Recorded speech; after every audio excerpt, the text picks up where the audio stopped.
Good evening. For the lesson tonight, we're going to be talking about deliberate practice. I don't know if you've ever heard this term or not, but last year I read a book called Talent is Overrated. I found it very interesting, and it's about what really separates world-class performers from everybody else. So this could be sports, music, business, whatever. And the premise is that most people aren't actually born with a natural talent. They work really, really hard for it. And in all this study that they've done, a lot of different research, I think they said it was like 150 years they've been doing this research. The main factor that explains this great performance is something called deliberate practice. So what is deliberate practice? Well, it isn't exactly what most of us do when we think of practicing. So whether you played sports or you do something else that takes time to practice, you go out and you do that for maybe an hour once a week, once every day. But deliberate practice, it's very difficult. So you may think back to if you played sports in high school or if you play now, you probably enjoy practice. I enjoyed it a lot. I liked getting out and running. But this type of practice is actually much more difficult. It takes up a lot more time, and the main constraint is actually mental. So even if you think of something that's physically demanding like sports, the deliberate practice, it's the mental aspect of it that makes it so difficult.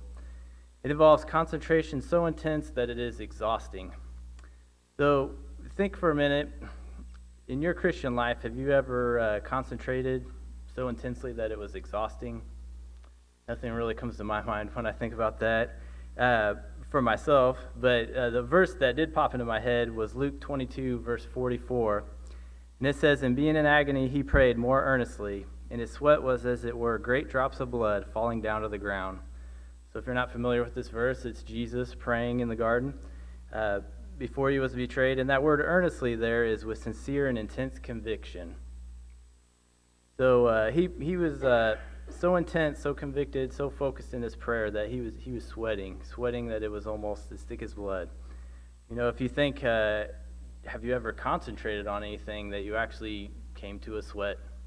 Pretty sure I never have. So looking at this is kind of the first thing we can think of is that it takes intense concentration to the point where it's exhausting. Deliberate practice also involves work on specific needs. So take baseball for an example.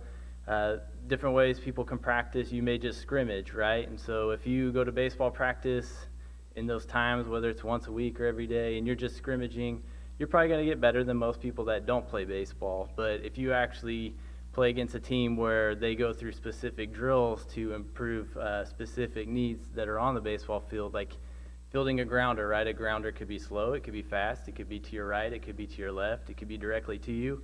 When you scrimmage, in an entire hour, you may never even get a grounder hit to you, so you aren't really gaining that skill. So we need to learn to train specific skills that'll translate to being better at whatever that larger goal is. As a Christian, what would be some specific skills that we could improve on to be better Christians? Well, the first one I thought of, especially for this day and age, is focus or concentration. We kind of mentioned how concentration to be exhausting, but how about just being able to normally focus on something for, an hour that we're here? It's a pretty short time, but how often do we get distracted during that time? How difficult do we make it on ourselves to worship in spirit and truth when we keep feeling that need to check our phone, check our watch, or just mentally check out? Today, people are terrible at looking at their phones, and it's to the point where you really don't have a reason to look at it, but you still pick it up and look at it.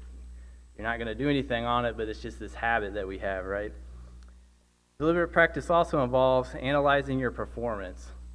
So this involves analyzing how you performed in practice or at that game or recital or business meeting or whatever it is.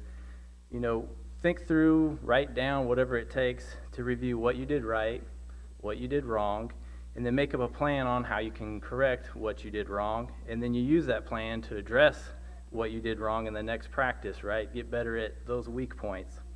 If you're one of the men that presents lessons up here, they're recorded. If you want to get better at presenting lessons, you could review those recordings, go through that same process, watching yourself present a lesson. As a Christian, how often do we actually analyze the things that we do, right? A lot of times we just think about being faithful, do we ever take time after worship services to actually review how we worshiped? Do we identify ways that we could improve ourselves during our worship service? 1 Corinthians 11:28 says, "But let a man examine himself, and so let him eat of the bread and drink of that cup." So we refer to this verse a lot of times when we're doing the Lord's Supper. We know we're supposed to examine ourselves, see that we're worthy to partake of the bread. But how often are we examining the way that we do our other acts of worship while we're here?